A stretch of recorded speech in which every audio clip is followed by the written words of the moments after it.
My dear audience and learners, আমরা ছোট্ট একটি স্ট্রাকচারের মাধ্যমে চাইলে অনেকগুলো সেন্টেন্স মেক করতে পারি। হতে পারে সেটা প্রেজেন্ট সিম্পল, পাস্ট সিম্পল, বা ফিউচার সিম্পল, বা প্রেজেন্ট কন্টিনিউয়াস পারফেক্ট, বা পাস্ট পারফেক্ট, প্রেজেন্ট পারফেক্ট, বিভিন্ন টেন্সেই হতে পারে। স্ট্রাকচারটা কি দেখি।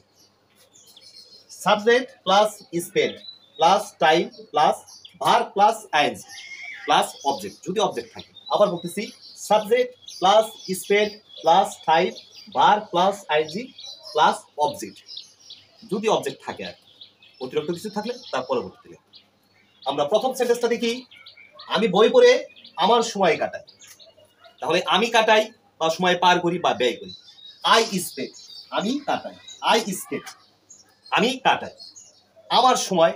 My time, I spend my time, কি করে কাটাই? পড়ে।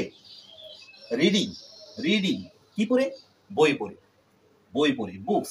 তাহলে পুরো সেন্টেন্সটা I spend my time reading books, আমি আমার সময় বই পড়ে কাটাই। এখন এই কথাটাকে যদি আপনি প্রেজেন্ট কন্টিনিউয়াসে বলতে চান, তাহলে এভাবে বললেন, I am spending my time reading books, আমি আমার সময় বই পড়ে কাটাচ্ছি। এভাবে, ঠিক আছে। 2 নাম্বারটা, তারা ঘন্টার পর ঘন্টা চায়ের দোকানে গল্প করে কাটিয়ে দিল। তারা ঘন্টার পর ঘন্টা চায়ের দোকানে গল্প করে কাটিয়ে দিল।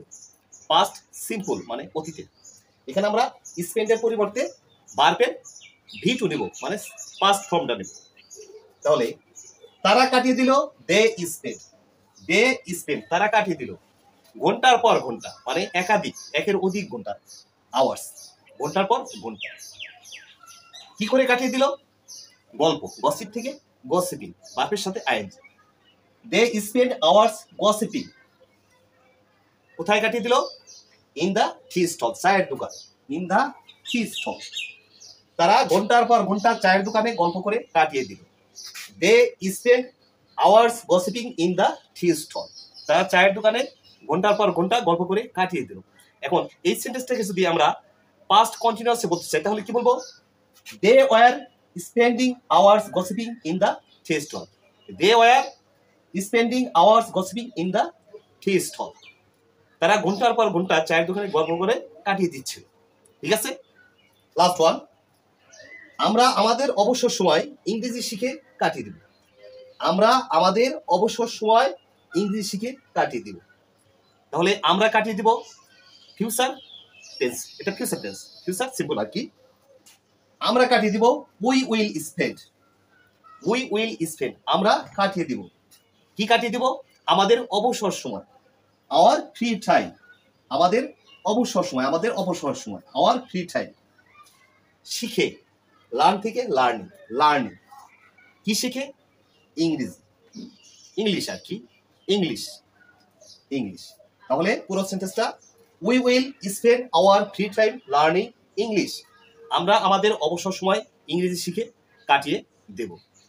এখন এই স্ট্রাকচার ফলো করে আমরা 12টি টেন্স আছে, 12টি না হলেও অনেকগুলো টেন্সের স্ট্রাকচার কিন্তু আমরা ওই স্ট্রাকচার মেনটেন করে কিন্তু আমরা অনেকগুলো সেন্টেন্স মেক করতে পারবো। এখানে আমি বই পড়ার কথা বলছি, গল্প করার কথা বলছি, ইংরেজি শেখার কথা বলছি।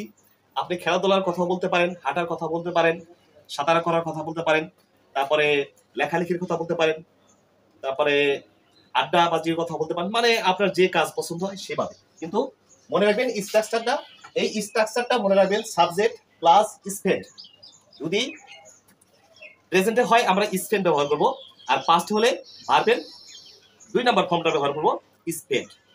আর যদি সাবজেক্ট, এখানে যদি আই না হতে, যে এখানে যদি আই না হয়ে হি হতো, তাহলে আমরা কি করতাম? স্পেন্ডস হতো, স্পেন্ড, হি স্পেন্ডস, মানে সে ব্যয় করলো। মানে যদি থার্ড পারসন সিঙ্গুলার নাম্বার হয় প্রেজেন্টে, প্রেজেন্টে যদি থার্ড পারসন সিঙ্গুলার নাম্বার হয়, তাহলে আমরা স্পেন্ডের পরিবর্তে স্পেন্ডস মানে এস যুক্ত করব। ঠিক আছে, খুবই সহজ কিন্তু। তাহলে আমি একটি সেন্টেন্স দিচ্ছি, আপনারা এই সেন্টেন্সটা মেক করেন। তারা ঘন্টার পর ঘন্টা ফুটবল খেলে কাটিয়ে দিল, তারা ঘন্টার পর ঘন্টা ফুটবল খেলে কাটিয়ে দিল। এই সেন্টেন্সটি লিখে কমেন্ট সেকশনে যান। Thanks for watching.